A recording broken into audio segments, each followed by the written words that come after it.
Hi ಎಲ್ಲೋ welcome back to my YouTube channel. ನಾನಿವತ್ತು ಸಿಂಪಲ್ಲಾಗಿ ಪೈನಾಪಲ್ ಕೇಸರಿ ಭಾತ್ನ ಯಾವ ಥರ ಮಾಡೋದು ಅನ್ನೋದನ್ನು ನಿಮ್ಮ ಜೊತೆ ತಿಳಿಸ್ಕೊಡ್ತಾ ಇದ್ದೀನಿ. ಮೊದಲಿಗೆ ನಾನು 1-2-3 ಪೀಸಷ್ಟು ಪೈನಾಪಲ್ನ ಪೇಸ್ಟ್ ಮಾಡಿಟ್ಕೊಂಡಿದ್ದೀನಿ. ನಂತರ ಸಕ್ಕರೆ ಹಾಗೂ 1 ಕಪ್ ಮೀಡಿಯಮ್ ರವಾನ ತೊಗೊಂಡಿದ್ದೀನಿ. ಫಸ್ಟಿಗೆ ನಾನು ನಮಗೆ ಬೇಕಾಗಿರುವಂಥ ಡ್ರೈ ಫ್ರೂಟ್ಸ್ನ ಎಣ್ಣೆಯಲ್ಲಿ ಕರ್ಕೊತಾ ಇದ್ದೀನಿ. ಫಸ್ಟಿಗೆ ನಾನು ಒಂದು ದ್ರಾಕ್ಷಿನ ಎಣ್ಣೆಯಲ್ಲಿ ಚೆನ್ನಾಗಿ ಫ್ರೈ ಮಾಡ್ಕೊತಾ ಇದ್ದೀನಿ. ನೋಡ್ತಾ ಇರ್ಬೋದು ಇವಾಗ ನೀವು.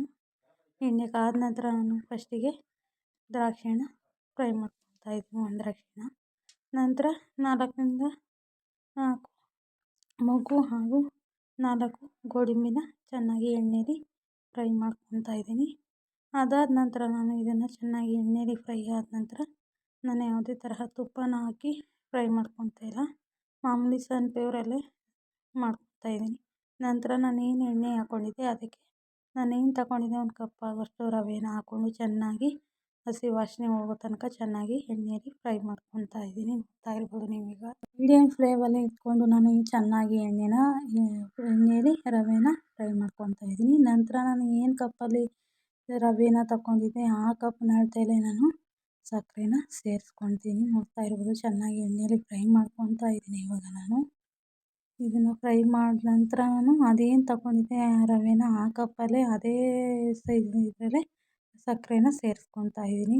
ಇದನ್ನು ಕೂಡ ನಾನು ಚೆನ್ನಾಗಿ ಎಣ್ಣೆಯಲ್ಲಿ ಕರಗೋ ತನಕ ಮೀಡಿಯಮ್ ಫ್ಲೇಮಲ್ಲೇ ಚೆನ್ನಾಗಿ ಫ್ರೈನ ಮಾಡ್ಕೊತಾ ಇದ್ದೀನಿ. ನೋಡ್ತಾ ಇರ್ಬೋದು ನೀವು ಇವಾಗ.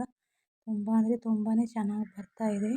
ನಂತರ ನಾನು ಇದಕ್ಕೆ ನಾವೇನು ಪೇಸ್ಟ್ ಮಾಡಿ ಇಟ್ಕೊಂಡಿದ್ವಿ ಪೈನಾಪಲ್ನ, ಅದನ್ನು ಪೇಸ್ಟ್ ಮಾಡಿ ಇಟ್ಕೊಂಡಿದ್ವಲ್ವ ಅದನ್ನು ಕೂಡ ಇವಾಗ ನಾನು ಈ ಥರ ಅದಕ್ಕೆ ಸೇರಿಸ್ಕೊತೀನಿ. ನೋಡ್ತಾ ಇರ್ಬೋದು. ಇವೆರಡನ್ನೂ ಚೆನ್ನಾಗಿ ಮಿಕ್ಸ್ ಮಾಡಿದ ನಂತರ ಇದಕ್ಕೆ ನಾನು ಪೇಸ್ಟ್ ಮಾಡಿ ಇಟ್ಕೊಂಡಿರೋಂತಹ ಪೈನಾಪಲ್ ಸೇರಿಸ್ಕೊತಾ ಇದ್ದೀನಿ. ನೋಡ್ತಾ ಇರ್ಬೋದು ನೀವು. ತುಂಬಾ ಟೇಸ್ಟಾಗಿರುತ್ತೆ. ಯಾಕಪ್ಪ ಅಂತಂದರೆ ನಾನು ಈ ಥರ ಪೇಸ್ಟ್ ಮಾಡಿ ಹಾಕ್ಕೊತಾ ಇರೋದು ಅಂದರೆ ಮಕ್ಕಳು ಅಷ್ಟಾಗಿ ಪೈನಾಪಲ್ನ ತಿನ್ನೋಕ್ಕೆ ಇಷ್ಟಪಡಲ್ಲ. ಈ ಥರ ಕೇಸರಿ ಭಾತ್ಗೆ ಪೇಸ್ಟ್ ಮಾಡಿ ಹಾಕ್ಕೊಂಡ್ರೆ ತುಂಬಾ ಇಷ್ಟಪಟ್ಟು ತಿಂತಾರೆ ಅಂತ ನಾನು ಈ ಥರ ಪೇಸ್ಟ್ ಮಾಡಿ ಹಾಕ್ಕೊಂಡು ನಂತರ ಈ ಥರ ಫ್ರೈ ಮಾಡಿ ಇಟ್ಕೊತಾ ಇದ್ದೀನಿ. ನಂತರ ನಾನು ಇದು ಚೆನ್ನಾಗಿ ಬೇಯೋ ತನಕ ಪಕ್ಕದ ಸ್ಟವಲ್ಲೇ ಚೆನ್ನಾಗಿ ನೀರನ್ನ ಕಾಯಿಸ್ಲಿಕ್ಕೆ ಇಟ್ಟಿದ್ದೆ. ಅದನ್ನು ಕೂಡ ಇವಾಗ ನಾನು ಸೇರಿಸ್ಕೊತಾ ಇದ್ದೀನಿ. ನೋಡ್ತಾ ಇರ್ಬೋದು ನೀವು. ಇದನ್ನು ಚೆನ್ನಾಗಿ ನಾನು ಲೋ ಫ್ಲೇಮಲ್ಲೇ ಇಟ್ಕೊಂಡು ನಾನು ಚೆನ್ನಾಗಿ ಈ ಥರ ತಿರ್ಕೊತಾ ಇದ್ದೀನಿ. ನೋಡ್ತಾ ಇರ್ಬೋದು. ಗಟ್ಟಿ ಆಗೋ ಥರ ತುಂಬಾ ಸಾಫ್ಟಾಗಿ ಬರ್ತಾಯಿದೆ. ನೋಡ್ತಾ ಇರ್ಬೋದು. ನೀವು ಕೂಡ ಮನೇಲಿ ಒಂದ್ಸತಿ ಟ್ರೈ ಮಾಡಿ ಯಾವ ಥರ ಬಂತು ಅಂತ ನನಗೆ ಕಮೆಂಟ್ ಮೂಲಕ ತಿಳಿಸಿ. ಇದೆಲ್ಲ ಆದ ನಂತರ ನಾನು ಇದಕ್ಕೆ ಒಂದು ಸ್ವಲ್ಪ ಕೇಸರಿ ಬಣ್ಣನ ಸೇರಿಸ್ಕೊತಾ ಇದ್ದೀನಿ. ನೋಡ್ತಾ ಇರ್ಬೋದು. ಚೆನ್ನಾಗಿ ಫ್ರೈ ಮಾಡ್ತಾ ಇದ್ದೀನಿ. ಮಿಕ್ಸ್ ಮಾಡಿಕೊಂಡು ತುಂಬಾ ಘಮ ಬರ್ತಾಯಿದೆ. ಟೇಸ್ಟು ಕೂಡ ಹಾಗೆ ಬಂತು, ಚೆನ್ನಾಗಿದೆ. ನೋಡ್ತಾ ಇರ್ಬೋದು ನೀವು ಇವಾಗ.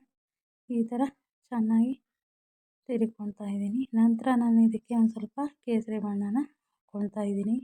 ಒಂದು ಚಿಟಿಕೆ ಹಾಕ್ಕೊಂಡ್ರೆ ಸಾಕು, ಅದೇ ಬಣ್ಣನ ಕೊಡುತ್ತೆ. ನೋಡ್ತಾ ಇರ್ಬೋದು ನೀವು ಇವಾಗ. ತುಂಬಾ ಚೆನ್ನಾಗಿ ಬರ್ತಾಯಿದೆ ಕೇಸರಿ ಭಾತ್ ಮಾತ್ರ. ನೀವು ಕೂಡ ಮನೆಯಲ್ಲಿ ಟ್ರೈ ಮಾಡಿ ಯಾವ ಥರ ಬಂತು ಅಂತ ನನಗೆ ಕಮೆಂಟ್ ಮೂಲಕ ತಿಳಿಸಿ. ಹಾಗೆ ಯಾರೆಲ್ಲ ನನ್ನ ಚಾನಲ್ನ ಸಬ್ಸ್ಕ್ರೈಬ್ ಆಗದೆ ನೋಡ್ತಾ ಇದ್ದರೆ ಬೇಗ ಸಬ್ಸ್ಕ್ರೈಬ್ ಆಗಿ. ನಾನು ಏನು ಕಾದಿಟ್ಕೊಂಡಿದ್ದೆ ಗೋಡಂಬಿ, ದ್ರಾಕ್ಷಿ ಹಾಗೂ ಅದನ್ನು ಕೂಡ ನಾನು ಇವಾಗ ಸೇರಿಸ್ಕೊತಾ ಇದ್ದೀನಿ. ನೋಡ್ತಾ ಇರ್ಬೋದು. ಫೈನಲಿ ಕೇಸರಿ ಭಾತ್ ಒಂದಾದ ಬಂದಿದೆ. ತುಂಬಾ ಚೆನ್ನಾಗಿ ಬಂತು ಕೇಸರಿ ಭಾತು. ಹಾಗೆ ಲೈಕ್ ಮಾಡಿ, ಶೇರ್ ಮಾಡಿ, ಕಮೆಂಟ್ ಮಾಡಿ.